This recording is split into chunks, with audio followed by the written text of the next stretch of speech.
സത്യപ്രതിജ്ഞയുടെ തലേന്നും മന്ത്രിമാരുടെ പട്ടിക പൂർത്തിയാക്കാനാകാതെ UDF. കൂട്ടിക്കിഴക്കലുകൾ തുടരുന്നു. വൈകിട്ടോടെ ഗവർണർക്ക് ലിസ്റ്റ് കൈമാറുമെന്ന് KC വേണുഗോപാൽ. ഭൂരിഭാഗം വകുപ്പുകളിലും തീരുമാനമായില്ല. ആരോഗ്യം ഏറ്റെടുക്കുന്നതിൽ K മുരളീധരന് വിമുഖത.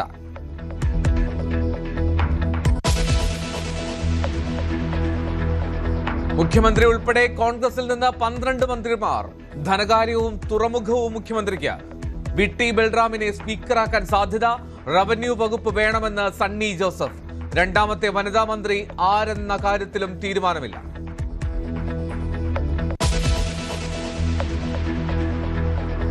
ടേം വ്യവസ്ഥയിൽ കടുത്ത അതൃപ്തിയുമായി മാണി സി കാപ്പൻ. VD സതീശൻ വാക്കു പാലിക്കണമെന്ന് കാപ്പൻ. ആവശ്യം അംഗീകരിച്ചില്ലെങ്കിൽ മറ്റ് നടപടികൾ ആലോചിക്കും. മന്ത്രി സ്ഥാനത്തെക്കുറിച്ച് സംസാരിച്ചിരുന്നു ഇന്നലെ. ബാക്കി കാര്യങ്ങൾ ടേം വ്യവസ്ഥ പറഞ്ഞു. എനിക്ക് സ്വീകാര്യമല്ല എന്ന് ഞാൻ പറഞ്ഞു. ബാക്കി കാര്യങ്ങൾ ഇന്ന് വീണ്ടും സംസാരിക്കാം. വേറെ ഒരു ഫോർമുല മുമ്പോട്ട് വെച്ചിട്ടില്ല. മറുപടി പറയട്ടെ.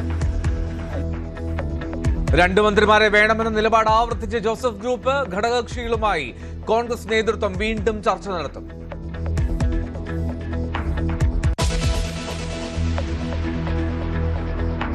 അഞ്ചാം മന്ത്രിസ്ഥാനത്തിന് വേണ്ടി വാശിയില്ല എന്ന് മുസ്ലിം ലീഗ്. UDFന്റെ തീരുമാനം വരട്ടെ എന്ന് സാദിഖ് അലി തങ്ങൾ. ലീഗ് മന്ത്രിമാരിലും അവ്യക്തത. PK ബഷീറിന് വേണ്ടി പാണക്കാട് കുടുംബത്തിന് പിന്തുണ. AKM അഷ്റഫിനും അബ്ദുൽ ഗഫൂറിനും ടേം വ്യവസ്ഥയ്ക്ക് സാധ്യത.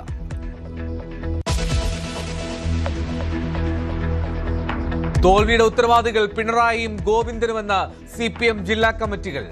പിണറായി മത്സരിച്ചില്ലായിരുന്നുവെങ്കിൽ ഫലം മറ്റൊന്നാകുമായിരുന്നുവെന്ന കോഴിക്കോട് ജില്ലാ കമ്മിറ്റി. കേരളം ബംഗാളാകുമെന്ന് കണ്ണൂരിൽ വിമർശനം.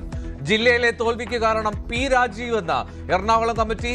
ആഗോള അയ്യപ്പ സംഗമം അബദ്ധമായെന്ന് പത്തനംതിട്ട ജില്ലാ നേതൃത്വം.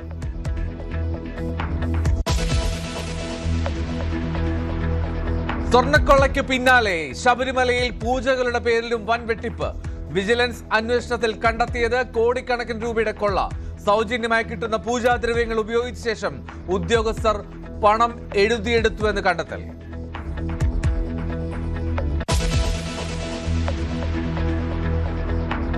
സംസ്ഥാനത്ത് പരക്കെ മഴ. 9 ജില്ലകളിൽ യെല്ലോ അലർട്ട്. അതിശക്തമായ കാറ്റിനും ഇടിമിന്നലിനും സാധ്യത. കാലവർഷം മെയ് 26 എത്തിയേക്കുമെന്നും കാലാവസ്ഥാ വകുപ്പ്.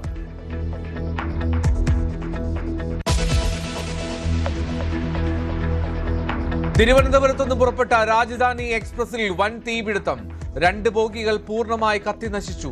അപകടം പുലർച്ചെ 5:15 രാജസ്ഥാനിലെ കോട്ടയിൽ വെച്ച്. യാത്രക്കാർ രക്ഷപ്പെട്ടത് അത്ഭുതകരമായി.